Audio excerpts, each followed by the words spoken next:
In recent developments, the United States has escalated its military involvement in the Red Sea region with a series of strikes against Houthi rebel positions in Yemen. This aggressive move by the U.S. marks a significant increase in its efforts to counter the ongoing threat posed by the Houthis, a militant group that has become a growing concern for international security. The Houthis, who have been engaged in a violent conflict with the internationally recognized government of Yemen, have expanded their reach and influence, particularly in the strategically important Red Sea. This region has long been critical to global trade, as it serves as a vital passage for shipping, connecting the Mediterranean Sea to the Indian Ocean through the Suez Canal.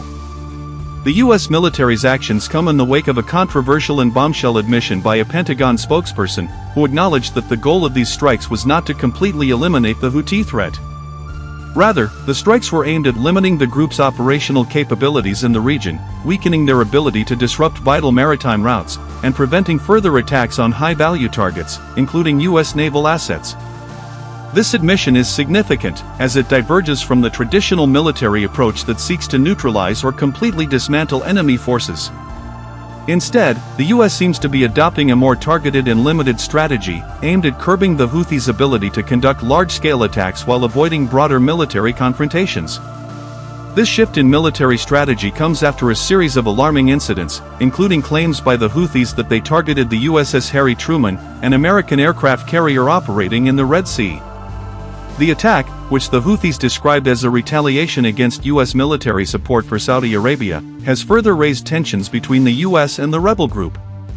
The USS Harry Truman, a critical asset in the U.S. Navy's fleet, plays a central role in maintaining American naval presence and projecting power across the Middle East and beyond.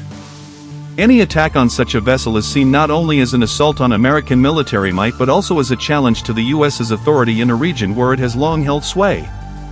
The U.S. military's response to these attacks and the increasing threat posed by the Houthis in the Red Sea region is part of a broader effort to protect vital shipping lanes and safeguard global trade. The Red Sea is home to the Bab el-Mandeb Strait, one of the world's most important maritime choke points, which connects the Red Sea to the Gulf of Aden and the Arabian Sea. The strait is a key route for the transportation of goods, including oil and gas, from the Persian Gulf to Europe, Asia, and beyond.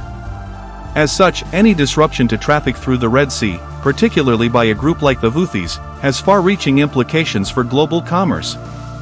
In this context, the U.S. military's goal of limiting the Houthis' ability to interfere with shipping routes makes strategic sense. However, the Pentagon's admission that these strikes are not aimed at eliminating the Houthis entirely has led to concerns about the long-term effectiveness of this approach. Critics argue that a more comprehensive strategy may be necessary to fully address the threat posed by the Houthis, who have demonstrated a remarkable ability to adapt and persist in the face of external pressure. Despite years of military intervention by the U.S. and its allies, the Houthis have proven resilient, continuing to launch attacks against high-value targets in the region and threatening the stability of key maritime routes. The Houthis' resilience can be attributed to a number of factors, including their deep-rooted ideological motivations, their strong support base in Yemen, and their ability to secure external assistance, particularly from Iran. Iran's support for the Houthis has been a central element in the group's ability to sustain its military campaign and challenge the internationally recognized government of Yemen.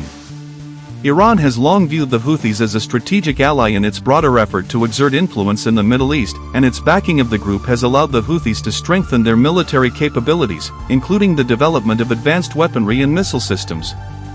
Iran's role in the conflict has also contributed to the broader geopolitical dynamics of the region, with the United States and its allies viewing the Houthis as part of a larger Iranian strategy to destabilize the Middle East and undermine U.S. influence.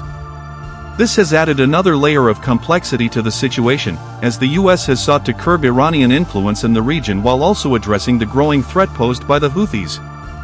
The Houthis, in turn, have positioned themselves as a proxy force for Iran, using their military operations not only to advance their own goals in Yemen but also to serve Iran's broader strategic interests.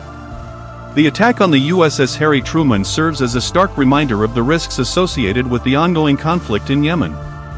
For the U.S., the growing threat from the Houthis has raised questions about the effectiveness of its military strategy in the region. Despite significant investment in military operations, the U.S. has struggled to halt Houthi attacks, which continue to disrupt shipping and threaten American interests.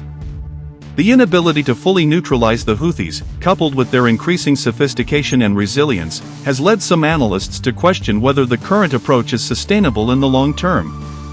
The Pentagon's limited goals for its military actions in Yemen suggest that the US may be rethinking its strategy, recognizing that the Houthis cannot be easily eliminated through force alone. Instead, the focus seems to be shifting toward containment and deterrence, with the aim of reducing the Houthis' ability to disrupt critical maritime routes and minimize the threat they pose to US and allied assets in the region. This approach, while less ambitious than previous strategies, may reflect a growing recognition of the limits of military power and the need for more nuanced, targeted efforts in the face of a resilient adversary. The broader implications of the US strategy in Yemen are still unfolding. While the Pentagon's limited objectives may provide some tactical advantages in the short term, they may also expose deeper challenges for US policy in the region. The Houthis, emboldened by their ability to strike US warships and disrupt global shipping, may become more entrenched in their positions, further complicating efforts to reach a diplomatic resolution to the conflict. The ongoing humanitarian crisis in Yemen, exacerbated by the war and the blockades imposed by the Saudi-led coalition, has only added to the complexity of the situation, with millions of civilians suffering from hunger, disease, and displacement. At the same time, the growing presence of Iran and its continued support for the Houthis adds another layer of geopolitical tension.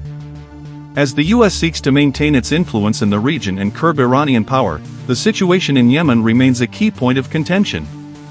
The struggle to contain the Houthis and their Iranian backers is likely to remain a central element of US foreign policy in the Middle East, with far-reaching consequences for regional stability and international security. The US military strategy in Yemen, particularly its approach to countering the Houthis,